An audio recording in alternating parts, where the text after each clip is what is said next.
Hello, I'm Franklin County Sheriff Chris Donelan, and I'm here with Kevin Sullivan, candidate for Governor's Council in the 8th District of Massachusetts.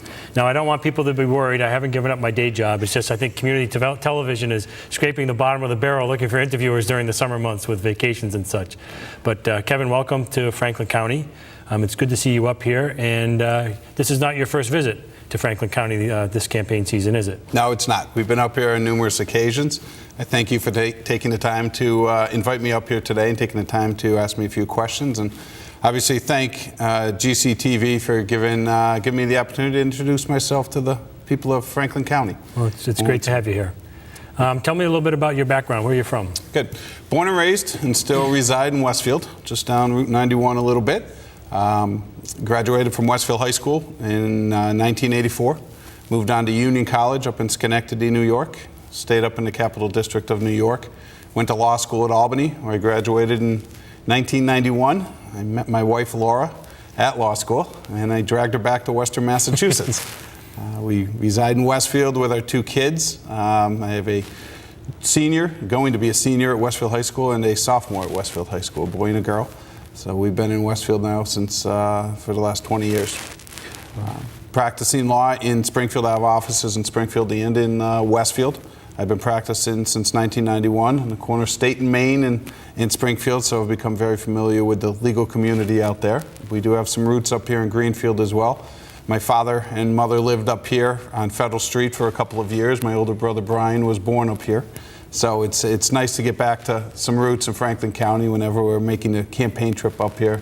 My father needs to come along and show me the sights and make sure I understand my roots. So it's always nice to come up to the Greenfield area. Yeah, I met your dad the first trip you up here. Yep. When we were talking with each other, and a lot of great stories about years ago in Greenfield when he was an educator here. Yep, it's been great. He's bounced around. He lived in he was born in Northampton and out in Great Barrington and Westfield. So we've got all 4 counties that make up this 8th district covered with where my father's resided over his years. So it's been fun. Can you go into a little bit of depth for me about your law practice and what you've covered in your law practice? Yep. And I've pretty much run a general practice. Me and I have some associates. I'm pretty much independent, but we share some office space. And it's a general practice. I've been focusing primarily on real estate law the last few years, but if there's an issue, we usually can find someone to handle it. It's gotten me into the courtroom starting way back when I started with my brother Rick over in Springfield, handling things like small claims actions and getting us into the different district courtrooms, whether it be in Athol or up here in Greenfield or in Springfield or in the Superior Courts with some different type of criminal matters. But it's been a general practice which keeps me out and about in all of the underlying communities. And it's, knock on wood, paid the bills, and it's really gotten me involved in the court system and understanding the jobs involved in the court system. well, that's really important because the job of governor's counselor is to validate or approve the governor's nominations to the judiciary, clerks of courts, judges. So having that experience in legal practice and in the courts is valuable experience. Can you get into some detail about the governor's council and what you would do as a governor's counselor? Yeah. And I think being a lawyer is vital to the position. Governor's council, and when I had the conversation, Tom Aragon, the present governor's council, stepping down, which is really the one reason I'm running for this spot, is because Tom's moving on into some private practice things. He's done a super job for the area the last 6 years. And his first comment to me was, the job of the governor's council is protecting your turf. You have to make sure that the people in Boston understand we own real estate west of Worcester, and that we have very qualified people out in the different communities who can handle these jobs. Because they're lifetime appointments, whether it be a clerk's job, a judge's job, those decisions are very important, whether you're going to approve a judge or a clerk to a position based on the fact that they're going to be residing there for the rest of their careers. And it'll have a huge impact on the different communities as to who's running their local court system. Now, I remember back when Tom announced he was running for governor's council, it really was around a statement that then Governor Romney made about we had judicial vacancies in Franklin County, and Governor Romney said he couldn't find any local qualified Right. Franklin County residents to be judges, and we took umbrage with that. Absolutely. And I've been, as I said, I've been up in the Franklin County courts for the last 20 years. I've had interactions with different attorneys and the judges over those 20 years, and there's certainly local qualified people available to fill those positions now as there was 20 years ago or when Governor Romney made that statement. The nuances of the individual communities are key to running a good court system, as I'm sure you understand, having been down in Boston. The local communities out here have such a different flavor and a way of functioning that having people from the other end of the state coming in to try to run your court system just doesn't work. At some point in time, everyone is going to have some connection with the court, whether it just be a jury duty situation or whether you have a probate matter that's going to be in front of a probate judge, or heaven forbid you're up in a superior court issue in front of a judge and a clerk up there. And to be able to understand the flavor of the local community, to understand the jury you're dealing with or the plaintiffs and the attorneys you'll be dealing with is key to being able to function and run an efficient courthouse. Mm-hmm. People want to get in and out of that courthouse and get their work done, and in order to do that, you have to have people who are running that courthouse, whether it be from the bench or from the different offices of the clerks. They have to understand how to best facilitate.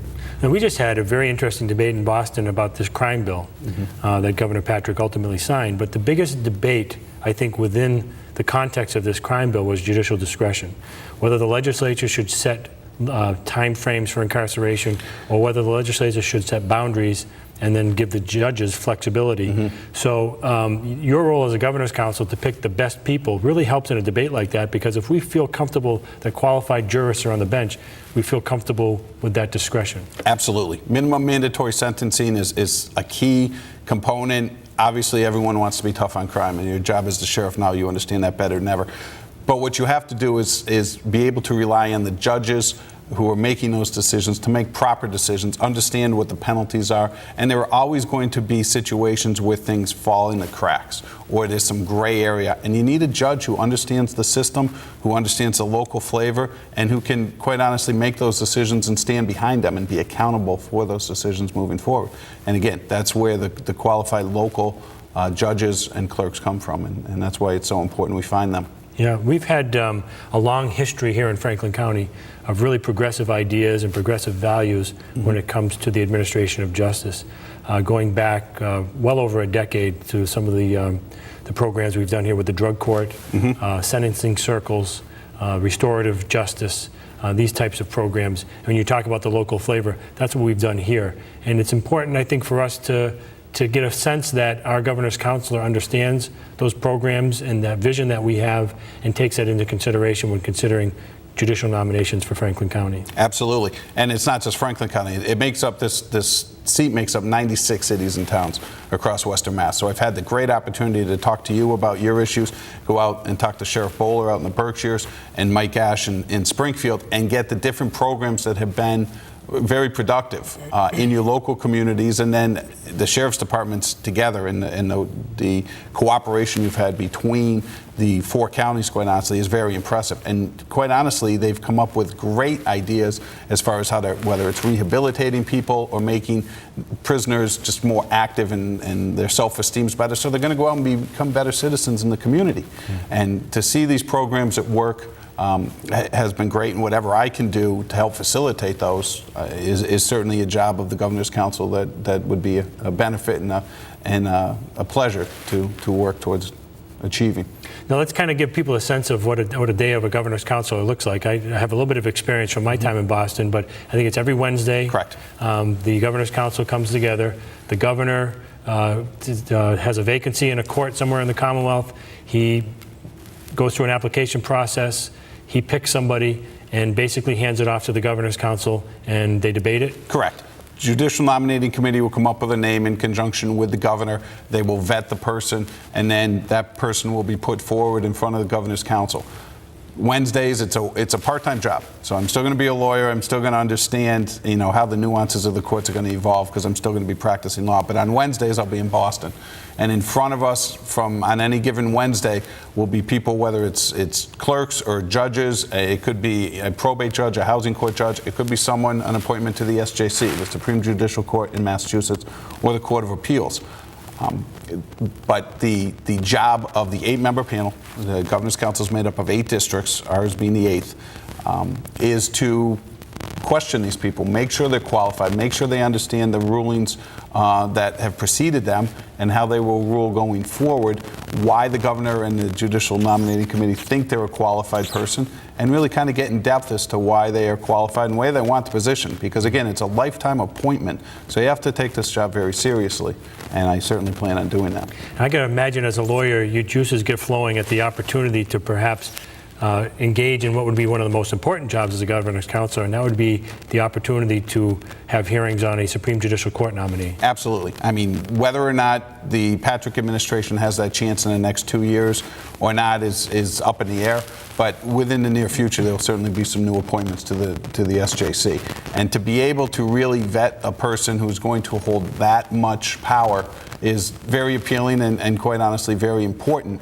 As we've seen what the SJC in Massachusetts does, they're on the cutting edge of the law across the country. They've made some, in my mind, they've made some very good decisions that have been, law-breaking and cutting-edge decisions in the last few years, and that certainly will be the case moving forward. So to vet those people in front of the Governor's Council is going to become an extremely important issue. And people have to realize that it's important to have good qualified people in these positions, because it won't be Governor Patrick forever. The next governor could be of the other party. Or it could be somebody without a lot of experience in the judiciary, and I think it's an important role for us to get involved in this Governor's Council race to make sure we have qualified people sitting there representing our interests and vetting these candidates. Absolutely. Governor Patrick's already announced he's not going to seek re-election, so he's got 2 more years. My guess is he's going to try to put his stamp on the Massachusetts judiciary before he leaves, so it'll probably be a very busy 2 years. And then after that, you're not sure who is going to replace him at this point, so you have to make sure you have that backstop of the Governor's Council to make sure that we're still recognized.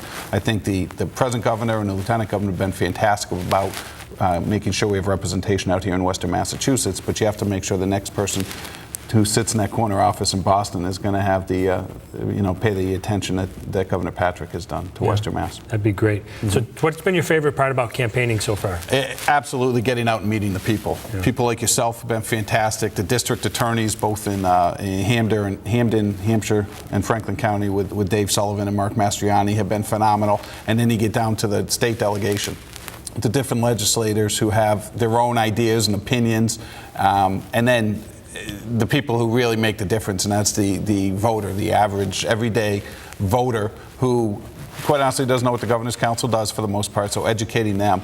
But just getting out and meeting these people has been absolutely fantastic. Mm-hmm. It is a huge district, as I said, 96 cities and towns, so it's been busy. Put a few miles on the car, but I knew that going in. It's really been a treat, and we got 4 weeks left till the primary. It's kind of like running for governor of Rhode Island, 96 communities. It is. It's a big spot, and to get out to the hill towns and the smaller towns, which are just as important, and quite honestly have as much at stake as anybody, because again, as we've talked about, these communities have their own nuances and how they want their courts to run. So they don't want someone from Boston coming up there to tell them how they should be acting. They want their own person, and they're running their courthouse. And it's great to hear those ideas these citizens have from across the 96 cities and towns. Great. Well, and this is going to be with the census and legislative redistricting. Mm-hmm. This is a little bit different in this campaign. You're covering all of Franklin County, including the town of Orange, mm-hmm. which is a difference from the last district. Okay. So is there anything you want to say to the folks of Franklin County as we close out this meeting? Yeah, absolutely. Again, thank GCTV and the sheriff for inviting me out here to be seen and get to know the people of Franklin County. We're certainly not going to be strangers. We'll be out here a lot in the next 4 weeks. And then hopefully coming up to November, Tom Merrigan's been a great governor's counselor right here from the Greenfield area. He's made some great strides in Franklin County. I'm looking to just continue his work and what he has done, and given the opportunity to serve the 96 cities and towns, I think you'll find me approachable and with an ear towards how we move forward in the governor's council position. So again, I thank you. And as I said, the primary is on a Thursday this year, and that's a little strange, having it be on a Thursday, September 6th. So that's been the biggest challenge, is making sure people understand that. But as my father always taught me, whenever you get the opportunity, make sure you ask the people for their vote. So today I'm here to ask the people of Franklin County for their vote. Well, it's certainly a pleasure having you here today, and it's been great. I know you've been up to Franklin County several times because I've had the opportunity to be with you. It's certainly been great to get to know you during the course of this campaign. So best of luck to you. And I just want to remind the folks of all of Franklin County that the primary is September 6th. It's right around the corner, earlier this year than in past years. The governor's council race is going to be on that ballot. It's a very important position for all of us in Massachusetts. And I hope that you'll get out and vote. And Kevin, great to see you again. Thank you very much. Appreciate it. Thanks, Sheriff. Take care. Thank you.